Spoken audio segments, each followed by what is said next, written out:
pagi anak-anak. Ibu lihat di sini semuanya masuk. Bagaimana kabarnya hari ini? Baik ya semuanya. Nah, sebelum kita memulai pelajaran hari ini, marilah kita berdoa terlebih dahulu. Berdoa mulai. Berdoa selesai. Oke anak-anak, untuk hari ini kita belajar bersama kelas 3 dan kelas 6. Kesepakatan dalam pembelajaran hari ini yaitu yang pertama, saling menghargai antara kelas 3 dan kelas 6. Yang kedua, saling bersabar.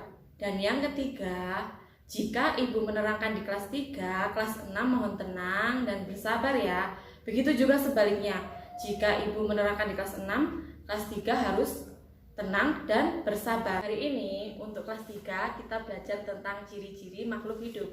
Sedangkan untuk kelas 6 belajar tentang bagian-bagian bunga. Ibu mulai dari kelas 3 dulu.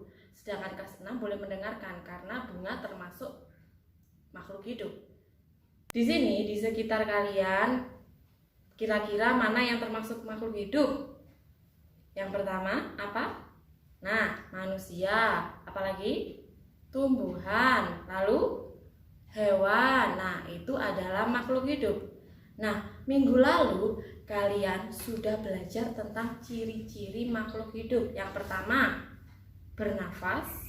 Yang kedua, bergerak. Yang ketiga, berkembang biak.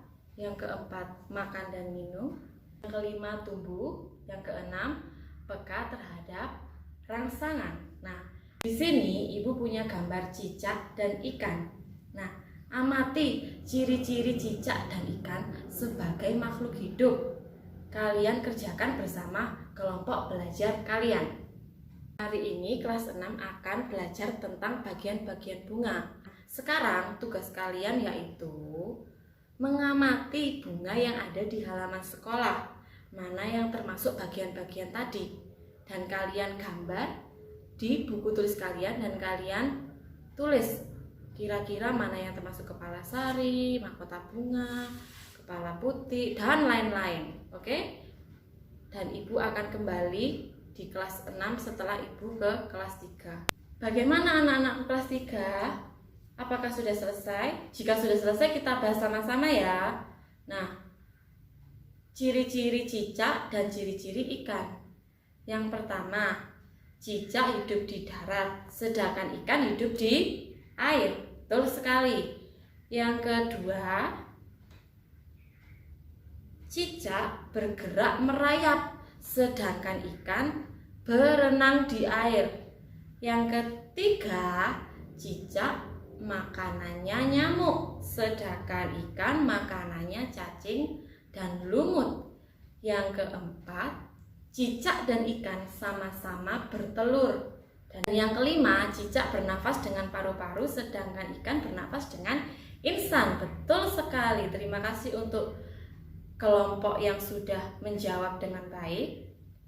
Kerjakan LKS kalian ya. Ibu akan kembali setelah ibu mengajar di kelas 6. Bagaimana untuk anak-anak kelas 6? Apakah sudah selesai? Jika sudah, yuk kita bahas sama-sama. Ibu akan mengambil contoh dari salah satu teman kalian, gambar salah satu teman kalian. Nah, di gambar ini terlihat bagian luar bunga yaitu mahkota bunga, kelopak bunga, dan tangkai bunga. Sedangkan bagian dalam apa? Kepala sari, benang sari, kepala putih, tangkai putih, kelopak bunga, dan bakal biji. Nah, ternyata kalian semua bisa mengerjakan soal yang ibu berikan. Jika sudah mengerti, kalian boleh kerjakan contoh soal yang ada di buku kalian tentang bagian-bagian bunga ya. Selamat mengerjakan. Oke anak-anak, ibu ucapkan terima kasih untuk kelompok yang sudah mengerjakan dengan baik dan menjadi contoh bagi teman-teman kalian yang lain. Dan yang kedua, bagaimana perasaan kalian hari ini setelah mempelajari tentang makhluk hidup? Kelas 3 mempelajari tentang ciri-ciri makhluk hidup, sedangkan kelas 6 mempelajari tentang bagian-bagian bunga. Ibu berharap kalian semua senang ya. Tugas di rumah kalian kerjakan halaman 15 untuk kelas 3 dan halaman 25 untuk kelas 6. Nah, untuk mengakhiri pembelajaran hari ini, marilah kita berdoa terlebih dahulu. Berdoa mulai. Berdoa selesai. Terima kasih anak-anak untuk kerjasamanya hari ini dalam pembelajaran kelas rangkap. Kalian semua luar biasa hebat. Terima kasih.